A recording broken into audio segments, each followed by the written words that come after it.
Okay, having second thoughts. I know that sometimes I have bad ideas. Sometimes I don't know when to quit, and sometimes I could be a complete idiot. Not once have all those unfortunate traits ever equated to one big fuck up in the span of 1 week on such a great scale as the one transpiring around me right now, however. Point 1. This place was a total shithole that looked like it had just gone through its own private balefire bomb explosion. Point 2. I have no idea what had transpired to cause such a thing. Point 3. There was no sign of Buckshot, Gina, or anything else like what was here when we left just yesterday. The room that we'd slept in no more than a day ago was now a complete mess, even by wasteland standards. The walls were round with bullet holes. The items that had once sat around the makeshift fire had been battered and scattered, and almost everything was coated in something.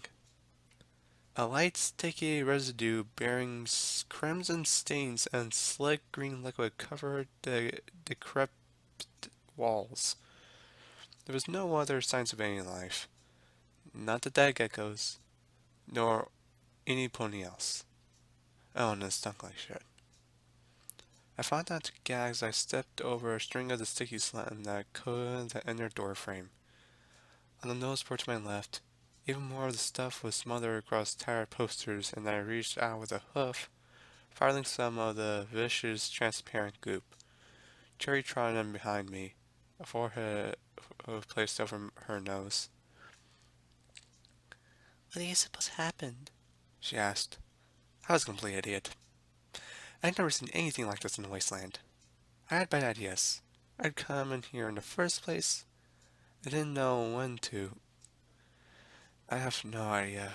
Whoever did it, it's not here now, I stated, flicking the sticky slime from my hoof. It twanged like the string of some instrument, sticking to my barding firmly. I really didn't want to find out what getting of it would do to a pony. The image of us trapped in the giant spider's web arose in my mind. The hungry arachnid crawling down from above to suck out our guts, an unappreciated cherry on the mental cake. Giant cockroaches, scorpions, they were all real. But giant spiders? I never even seen a small one. Still, something had to do this. And by the looks of the slime-covered supplies center, Buckshot had not left before such a something happened to leave all the sticky slime around the place. I was then I noticed something else. The door on the far side of the room was gone. In fact, most of the back wall and desk were gone, sunk into a ditch in the earth, as well as I recalled the last time we were here. Tunneling geckos? I've never even heard of gecko tunneling before. I stepped back out of the doorway, Cherry following swiftly behind me. The scene outside was almost identical to the way I'd left it, albeit the heavy rain made the asphalt look more like a hairy black mass, littered with scaly corpses and rusted wagons. Come on, let's try the radio tower before anybody finds us here, I stated cautiously, motioning to the rusting spire. I just hope that some pony wasn't something. I unlocked the unlocked door to the radio tower's back entrance didn't do anything to subdue those fears, nor did Cherry's commentary on the lock's brutal treatment. I looked about as she rambled, noticing several more strange sinkholes around the side of the structure, one of which was directly beneath a set of old spark generators, and one such pit allowed the earth to consume at least one of them. Looks like somebody tried to force it. I freaking hate when they do that. There's no patience in the world anymore, Cherry grumbled, brushing hoof over the tower lock. I appreciate her sentiment, but patience wasn't always a virtue. Out here in the wasteland, it was a luxury which could not be afforded. Of the ones venturing into its depths wish to survive, whatever happened here seemed to coincide with my assessment. The door hadn't merely been forced. Most of the lock had been blown off. Buzzer and shotgun by the looks of it. Inside was another small foyer, and it seemed normal enough. However, the room was beyond, it was far from ordinary. I paused, feeling my hood brush against the firm strand of web. The small room was no better state than the garage. Its flaking wallpaper was covered in many more noseboards, these all containing scribbles of what I could assume were radio messages and logs. In the roof, a light flickered. To my left, the rattling hum of a generator confirmed that somebody had restored some power to the place at some point. One less job for us. So why did I feel so uneasy? Oh yeah, the whole place was covered in more of the sticky web. The door on the far side of the room was the only thing remotely free of the foul mess, and was a deep sinkhole sloping down in the room's center. I really didn't want to be whatever was behind this mess. The thought was reinforced more as I saw something in the web of the roof behind me. Geckos. At least 5 of them were strung up as if they'd hung themselves out to dry. More foreboding still was the sight of something metal glistening by the rim of the hole. My nearly functional EFS was showing red dots all around us. Yet I could see nothing, nor was my failing visor picking them out. Despite how much the images in my vision freaked me out, it was becoming increasingly useful to see hostiles on the other sides of walls. My pet pack was telling me that, in addition to the hostile targets around us, there was another friendly marker in the next room. I think there's somebody still in there. Can you get that door? I asked Cherry, motioning to the door on the far side. She gave me a skeptical look, her inbuilt desire to prove herself conflicting with the fear that the sight before her undoubtedly evoked. I can try, she admitted timidly. I just nodded, taking a step over the strings of goo that covered the floor, all the while keeping my eye out for the ghostly entities my pitbuck was tracking in the event they decided to become more than just ghosts. I really hoped it was just more geckos.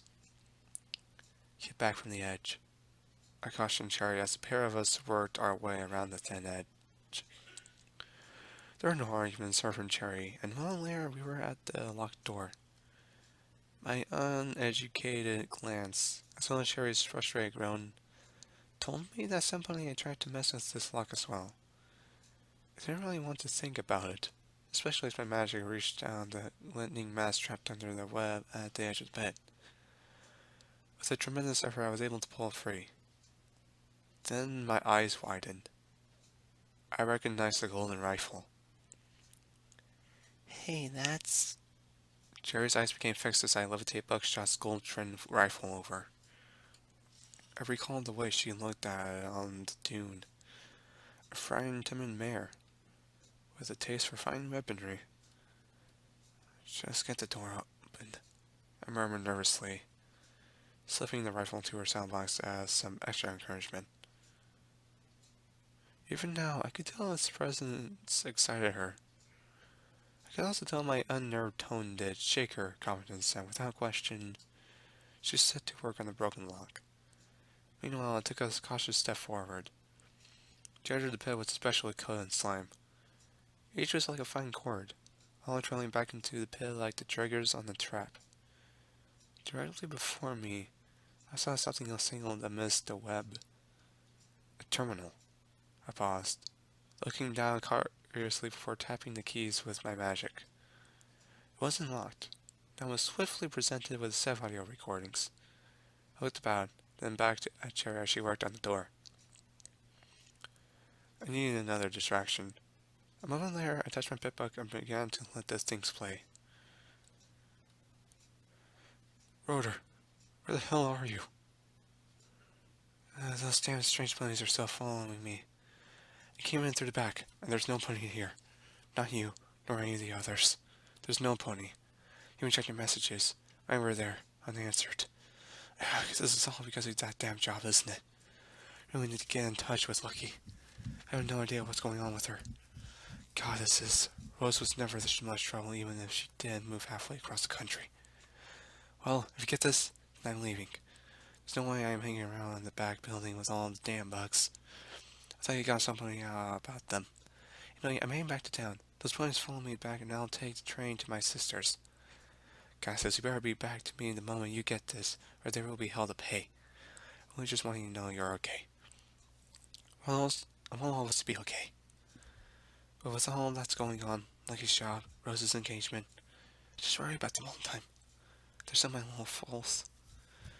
Anyway, why am I rambling about this to you? You just get your flank to wherever I end up and talk some sense into these damn ponies, okay? Thank you. Bye.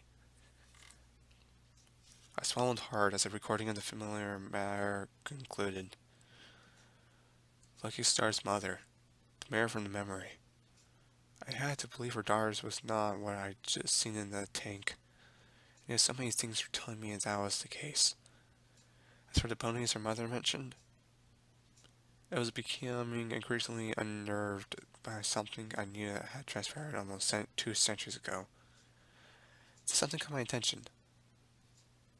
Bugs? Dragonfire, where are you? My head spun around as Cherry mumbled. I'm not doing any... I'm not doing any... I froze, the words catching in my throat as I stared at her rear leg. Don't move, I whispered quietly. She stepped in the tent instantly, becoming like a pink statue. Wrapped around her rear right leg was some sort of snake-like creature. Like somebody had forced a scorpion and snake together to make an abomination of many legs attached to segmented chitin with formidable mandibles and horribly pale armor. I reached out with my magic as Sherry looked back. Unfortunately for me, the ugly little creature had other ideas. The segment of its body that identified as the head rose and came down, driving its sharp mouth parts through her body and right into her flesh. My magic wrapped around the creature tightly. She screamed. Then she bucked hard, and another magical glow took over as her own horn flared brightly. Her panic-driven magic overwhelmed my as she tore the creature away. The thing gave an angry assortment of hissing clicks before it drew the claw knife and cut its head off, tossing it into the pit.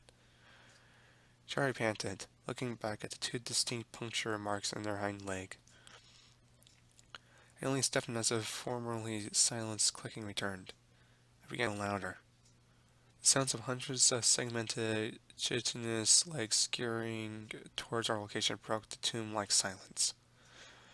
The shifting of thick chin sounded like somebody rubbing heavy concrete slabs together. Cherry's eyes widened as she looked back at me. My back was towards the pit. I was an idiot. Yeah, that seemed about right. Still everything my dragon collaborated, I turned around slowly and was met with the sight of a hissing monster of legs and armor that looked about at least 12 feet long. With many segmented body parts ground against each other like rocky plates as it reared up.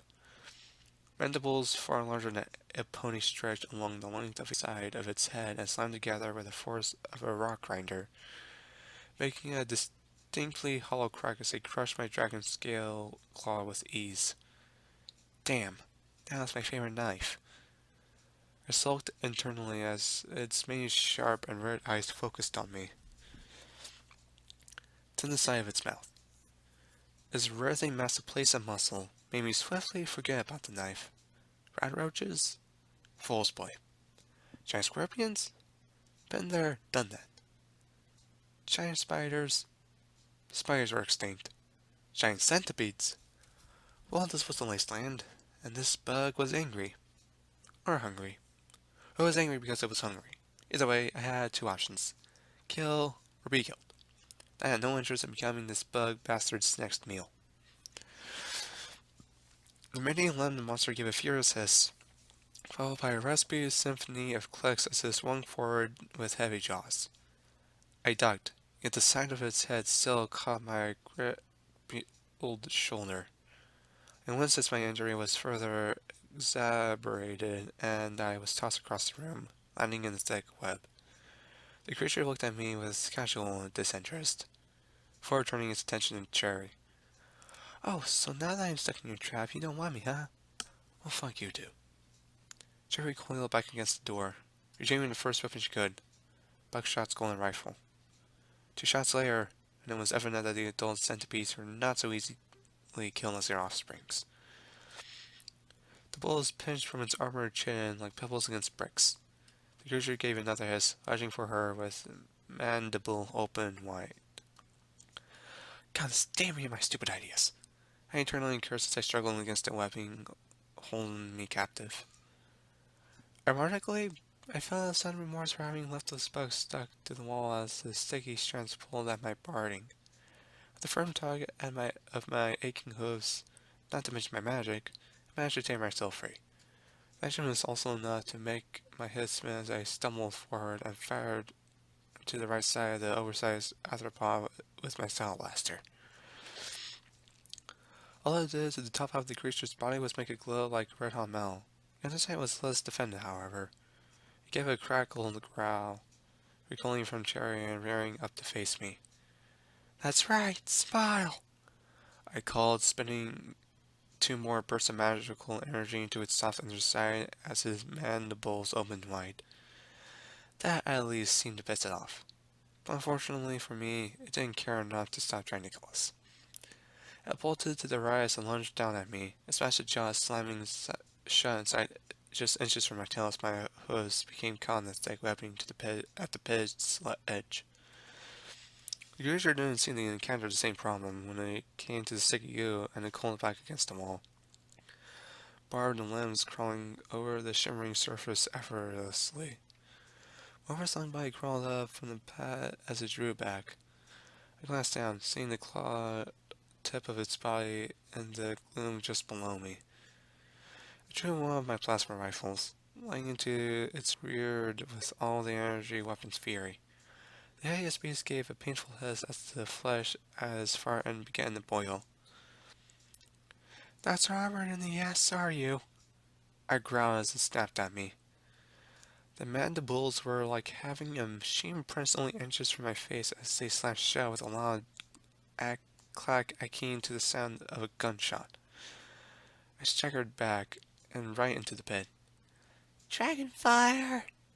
I heard Cherry call, her cries followed by more gunshots and flashes. I felt my hooves tingle in the web and as I fell head first into the darkness. Then I stopped inches from the floor as the spring in the web slowed my fall like a bungee. I felt my insides churn more and more as the steady motion went on and on. Only when I managed to get my head to stop spinning for a moment did I finally attempt to shoot the strands. In the bright flash, I fell to the cold stone with a clatter. My vision swimming as my pet bug slid activated and informed me of several new injuries to my limbs. Despite the device's newfound care for my well-being, I staggered to my hooves. My crumpled limb felt as if it were on fire, and the rest of my body throbbed and ached. I felt warm blood run down my forehead from a large gash, and the rest of my body had just had its aches and pain increased by 20%. Above me, I could see the long creature paused at the edge of the pit, its attention focused on the pony above. "I know you don't," I called back, clinging to his partially melted rear with all my magical might. At least 5 segments of its body melted away, all of which it didn't seem to need for anything other than looking ugly as it persisted in its effort to kill us. Now, however, it looked a little more than pissed off. It coiled back, moving with incredible speed as it turned straight towards me. The grinding mass chin and the thundering of hundreds of armored legs was among one of the most unnerving sounds I've ever heard. Not to mention the furious clicking and slamming of its mouth parts. "Okay, can we flee from this thing?" my mind suggested as the giant centipede clawed down the pit after me, and for once I was in agreement. I turned tail and bolted off into one of the tunnels. I was pulling and tugging at my hooves, mane, and tail as I went. Then I stopped. More accurately, I tripped, landing face first in a pool of cold water. Instantly, a clicking of a different kind of my pit bug reminded me that I just received a face full of radiation. But the type of clicking creeping about behind me reminded me I was still being pursued by a very angry mama monster. Looking up, I saw a dull light flickering in the dark cave. Water poured down from the roof, the likes of which had collapsed. Several sky wagons and one of the spark generators I'd seen collapse above formed a ragged wall of rusted metal below it, sending sparks out into the water. Then there were bodies. Goddesses. I knew a sight like this would really sicken me. But the wasteland had taken that weakness from me long ago. The pungent smell of rot and decay assaulted my nostril instead of the metallic buzz of electricity. More buzzy came from the flies that swarmed about the piles of mangled gore that sat in the every center of the chamber, bound together by many thick strands of web. Most were geckos, and upon every scrap of me was the writhing mass of sickly pale creatures, all a soft, miniaturized version of the empty shell that curled up about them, the eyes of which they also feasted upon. As they swarmed, they practically turned my EFS to solid red. Eating the empty skin of the big one? Goddesses, I hate bugs. Why couldn't they just stay small? Over the clicking, however, I heard something else. A sound I'd rather have not heard in such a place. Nevertheless, my eyes homed in on the disturbance, and to my left, I noticed something other than indistinguishable gore or dead geckos. My eyes widened in horror as I saw a sandy-colored bug strung up to the wall like some sort of crude decoration. His legs were not but bloody, but many stumps chewed and melted away. His face was cold and lifeless, his left eye not but an empty socket crawling with the most disgusting offspring I've ever seen. I smiled. The chatter of a million tiny jaws and the thundering of 100 limbs behind me growing silent in my mind as I cautiously trotted over to the web-bound buck. Given I could see no other corpses, I assumed Gina had escaped. Just a regret remark to abandon her client. Even it was clear she did not practically like them. It was then I noticed his one good eye, clouded and mirrored by streams of crimson veins. He was looking at me, looking right at me. I bolted forward, fighting not to drive as I realized that he was still alive. The dawn of my EFS as well as the flickering outline in my visor only confirming as much. I staggered, before pressing my forward hose against the wall as webs tangled about my rear. No, not another. I was not leaving somebody else. Buckshot stared at me vacantly, seemingly unable to say a word as he gagged and sputtered. The same could not be said for me as the morals of my existence ran through my mind again and again. I had old ponies and needed it. I was not a bad pony, yet the wasteland was continually trying to prove otherwise. I let that fool die. Let the mare and the tank suffer for centuries, and now this! No, I was good. Yet what about all the ponies I'd lost? All those I'd failed? The constant reassurance I offered Buckshot was only contradicted by my mind. Look at him. He's gone. He's dead. Can't help it, and you know it. He's only an incubator for the enemy's eggs. His death is merely not yet consummated, I might say reasonably. No, I could save him. Fix his legs with a healing potion. Hell, I'd find some Hydra if I had to. Help! Kill! Buckshot gargled, dark crimson bubbling from his muzzle as he twitched violently. I tried to tug at the thick web, and when my hose proved futile, I lowered my horn to the thick mass. I'd melt the stuff if I had to. I'm gonna help you! The only response was a splatter of warm blood across my visor as he convulsed violently. His muzzle gave a painful crack as it was forced apart and the centipede the size of my head crawled out from the gory mess. I fell back, my face and shoulders coated in the crimson ichor as my rear hoofs caught on the web, and I landed on my rump in the water. The bug's light faded from his last eye and his head fell. The only motion came from the chittering creature that crawled out from within his barrel, swimming through his bloodied hide with ravenous hunger. I felt like I wanted to throw up, yet there was nothing left in me to do so. Years of wasteland survival had made me numb to the horrific sight before me. Unfortunately, the same juvenile creature seemed to sense me. and s'more slowly began to flow from his fleshy bounty as they all reached for the new fresh meat. I allowed them no such luxury. My horn flared brightly, cyan fire bursting forth onto the writhing mass, cremating bugshots defiled body as the grubs popped and boiled like foul-smelling corn. With a chorus of hisses and clicks, the rest of the surging mass of grubs was turned into a flaming blue fire. I fell in lump across the cold stone, lips tingling about me as the screeches and cries of the dying abominations filled the foul-smelling air. Why? Why did the world have to be so cruel, so fucked up? What did anybody do to deserve this existence? The wasteland did not bother to bless me with a response. Instead, the sound of thundering cannon sounded around me as a massive force constricted around my midsection, forcing me to gasp. Mommy was definitely not happy. Well, neither was I.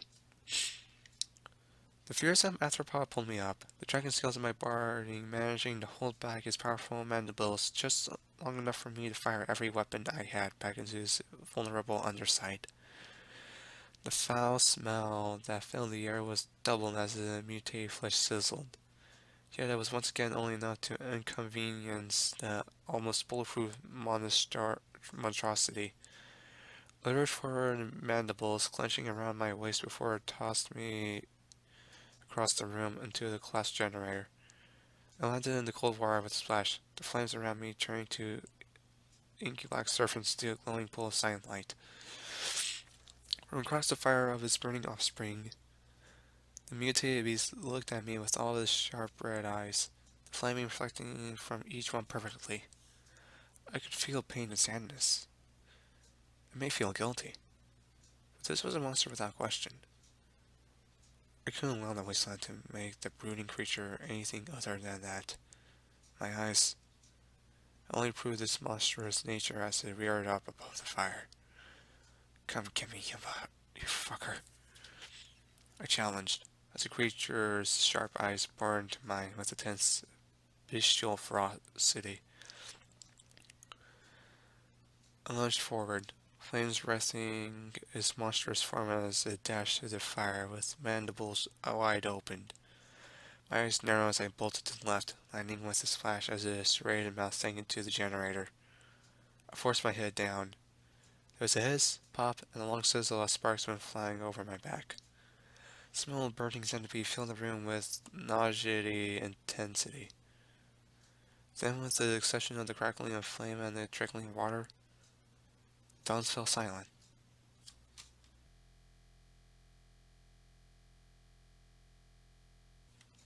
He won't be needing that anymore, I told her as she panted beside me. I now told her the exact fate of the rifle's last owner. All I said is that she owed it to him to look after the thing, a charge she readily expected once she'd calmed down. I left her again, and this time she really had thought I was gone. I'd imagined the sight of that horrible creature wasn't something she'd be forgetting soon either. The scene I'd seen in the pit wasn't going to be leaving my mind anytime soon either. I just didn't want to think about the grubs, nor did it seem like giving me a wish so either. The bite in her hind leg was deeper than I had seen, and despite the healing bandages I had applied, she may bear the scar for some time. Nevertheless, now that the skulking monster in the basement was finally dead, my EFS confirmed there were no more hostiles in the vicinity. I wasn't one for pressuring her to opening the locked door. Climbing back up here, I just intended to mill it open and assume that whoever was on the other side would not turn hostile. That was only made more appealing by my anger as it seemed reluctant to loosen the scrap of my emotions. Yet climbing up the wall full of web with the spinning head and swirling guts had taken a lot of that furious energy out of me. What was that thing? They're not poisonous, are they? She stuttered, shuddering timidly as she rubbed the deep wound. I shook my head. I don't think so. Besides, if it was a small one that bit you, if it were anything like a rat scorpion, you'd need anti-venom by now. As for what it was, I scratched my mane with a hoof. I intended just to call it an angry, ugly wet monster. But if the rumors were true, I say it was a borer. You see her tales of sand sharks boring right through the earth and dragging ponies down. Can't say for sure if they're the same thing, but it fits the description. I say it lightly. Not that I know where that description came from if nobody ever survived. The smile I gave at that reinforced the amplified joke of the pink bear at least stopped shivering. Ever find a monster you couldn't beat? She asked with a subtle grin. That made me think. Maybe the thoughts I questioned and covered were not ones I wanted to recall. But I held them back for her sake. I simply leaned back against the wall. I killed a dragon once, I admitted proudly, dissounding my mind from its darker past.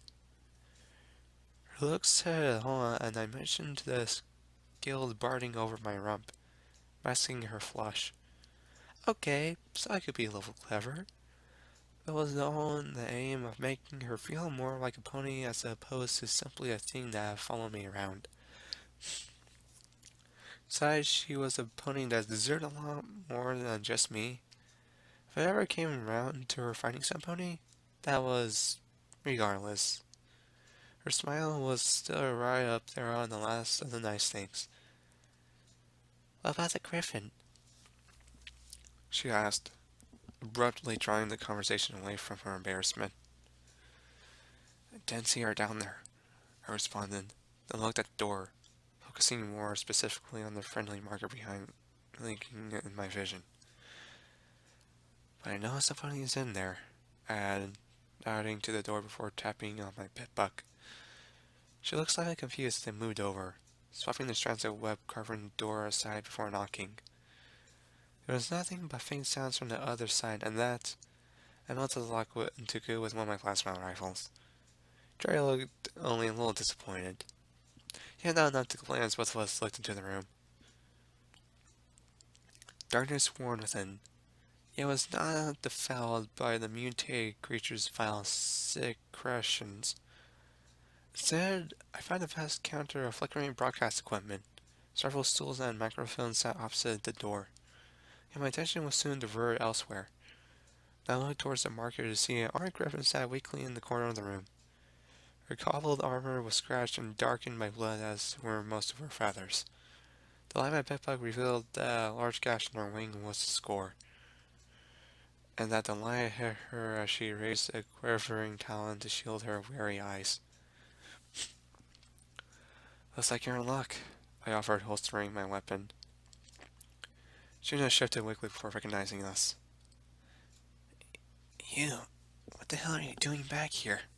She asked, voice crackled and raspy. I needed that broadcast tower. And it's lucky for you that I did, I responded. We were about to leave when those little fuckers came out of the tunnels. At first I thought it was just more geckos, but no. Those were easy enough to squash. Killing a few of them woke Big Mama. She didn't elaborate as Sherry looked over her once. Some healing potions had brought her back from the edge, yet the hole through her wing was not be so easily fixed. She'd not be flying for some time without more help. How did you get away from them? I asked, most of my attention focused on the broadcast equipment as I fought to get it operational. The Griffin looked slightly frustrated as I asked that. After the back of the main building collapsed, Buckshot ran out from back here to get his damn stuff. Stupid mule. The big one came out from under him, and that was it. He was gone. Broke into this place and locked the door. Not that I thought it would do me any good. But they seemed to just forget that I was here. She explained, wrapping a bandage around her wounded wing. Cherry stood back up as the Griffin finished and shakily stood, shooting the mirror a hard look. I'm so sorry about his death, Cherry admitted softly, glancing back over her shoulder at his rifle. Gina sighed a mostly frustrated sigh. But not entirely. Well, you may have been a fool. Not enough to go down one like that. I suppose my contract went down with him too, she said respectfully. I felt a silky twinge run through me as I recalled exactly how he died and forced that image from my mind. Besides, you still didn't tell me what you were doing back here. Where's your other friend? She asked, looking about. I grit my teeth at the hard reality. Someone took him, said it was to a stable of some kind. I need this to see if I can contact him, I told her. She cocked her head at that. Must have been some pretty mean ponies to take down a guy like that, she joked. I wasn't one for laughing at the moment. I was still trying to find out who they were and where I'd seen them before. Right. We just need the frequency and immerse the whole machinery sparked to life. Jerry looked around the room for anything that was salvageable, while Gina collected herself and arranged her remeating gear. Oh my god, as I began to tune the radio, the static. Then out of the fuzzy noise came a faint voice. I paused in confusion. It was a message. This is an automated distress call. Message begins. Dragonfire, this is Starstrike. My tension ramped up so swiftly and with such intensity that it made my head swim. That was Star on our frequency. I knew that voice. But what was he? How could he be sending a message? Why were they just like him?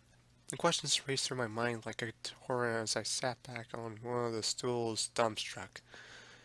The message playing out of the microphones for all who were present to hear.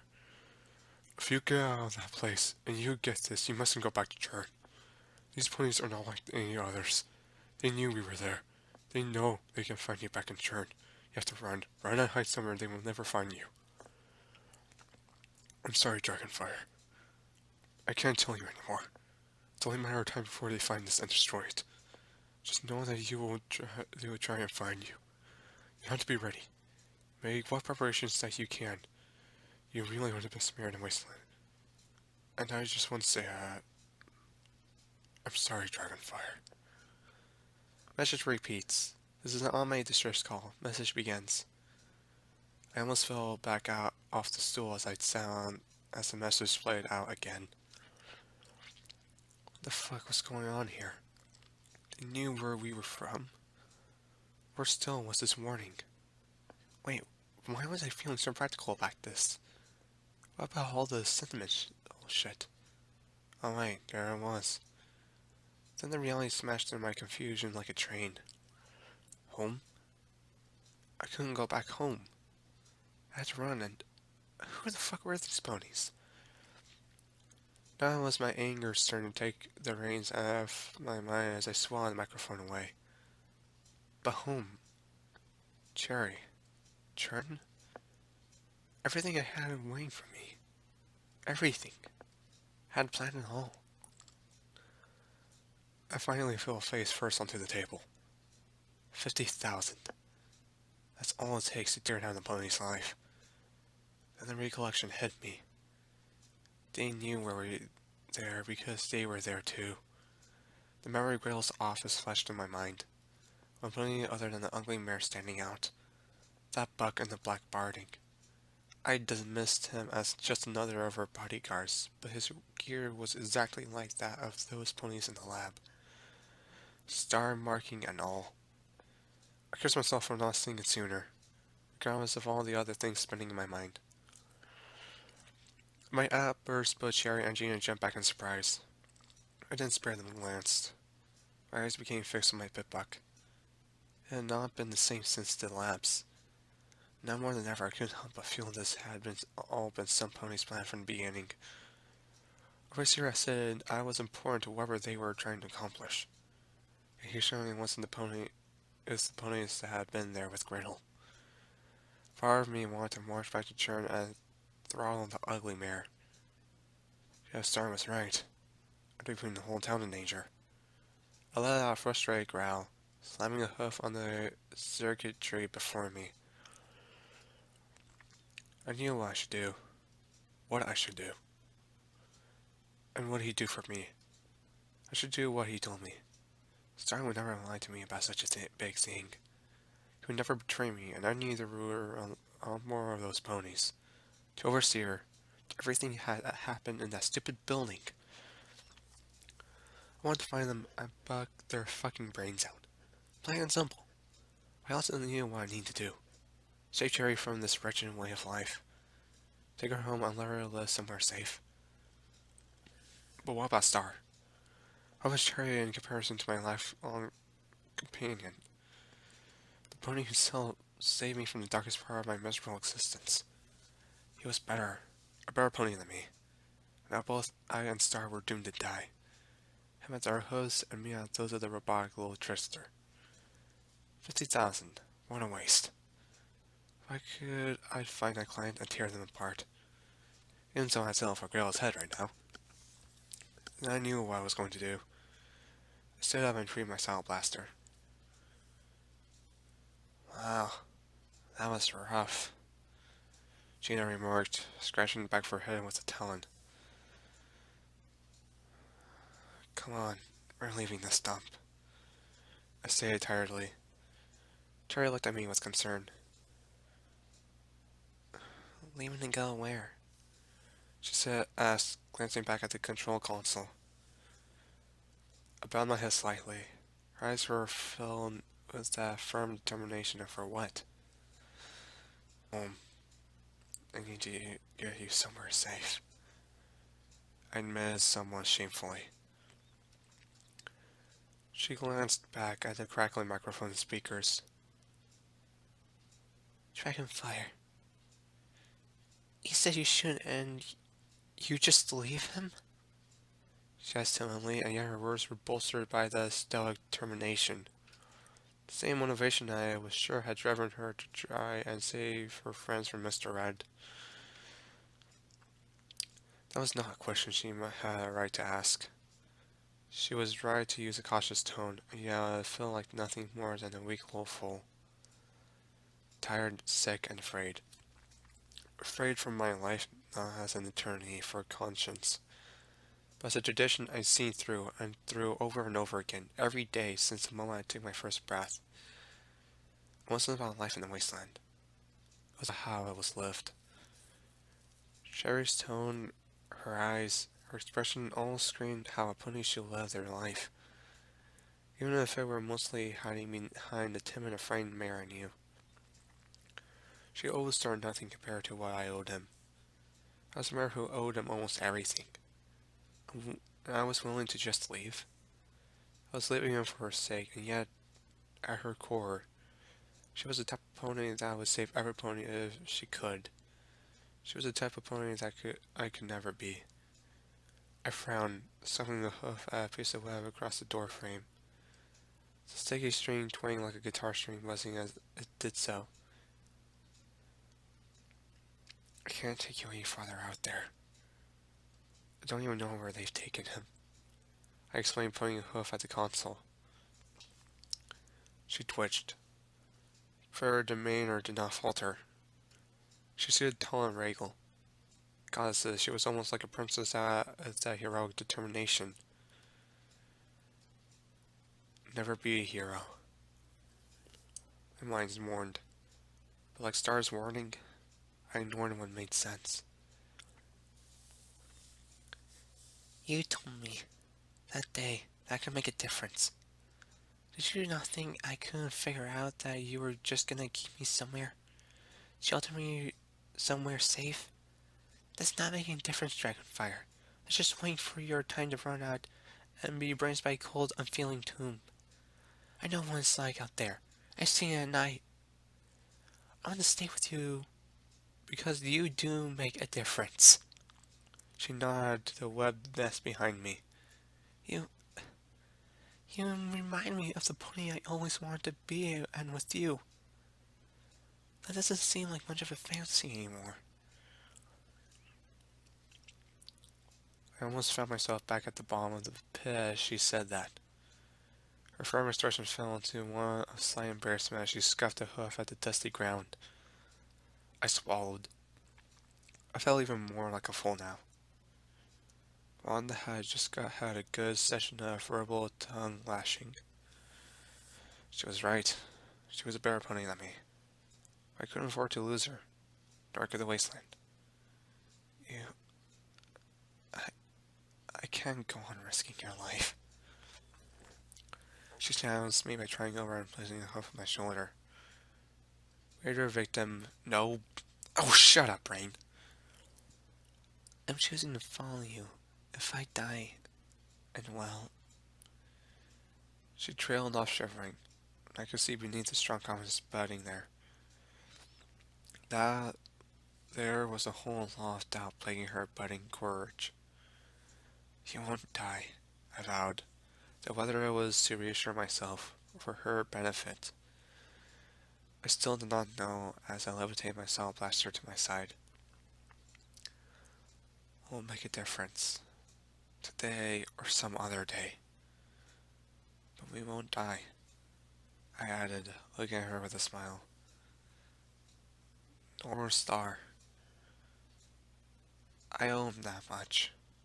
I finished, knowing full well I owned Star far more than I could ever give. Cherry nodded. This was her. The real her. I was liking this courageous mirror that she was becoming. Not wanting to live her life without her morals. I'd almost saved her, and now she was saving me from my despair and uncertainty. I began to believe that she could go on to save every pony in the wasteland. But you're right about not knowing where this place where his captors are keeping him is. She added with a wince, rubbing her rear legs together over the bandaged wound. Oh, here comes reality again. I stamped a hoof on the web lightly. Hey, you said something about a stable, right? There's an old stable tech hub in Grand Springs. That is, if you can get past the crazies. Jaina interjected, ruffling her wings. She said that something appeared in my vision again, setting my weirdo meter back to high.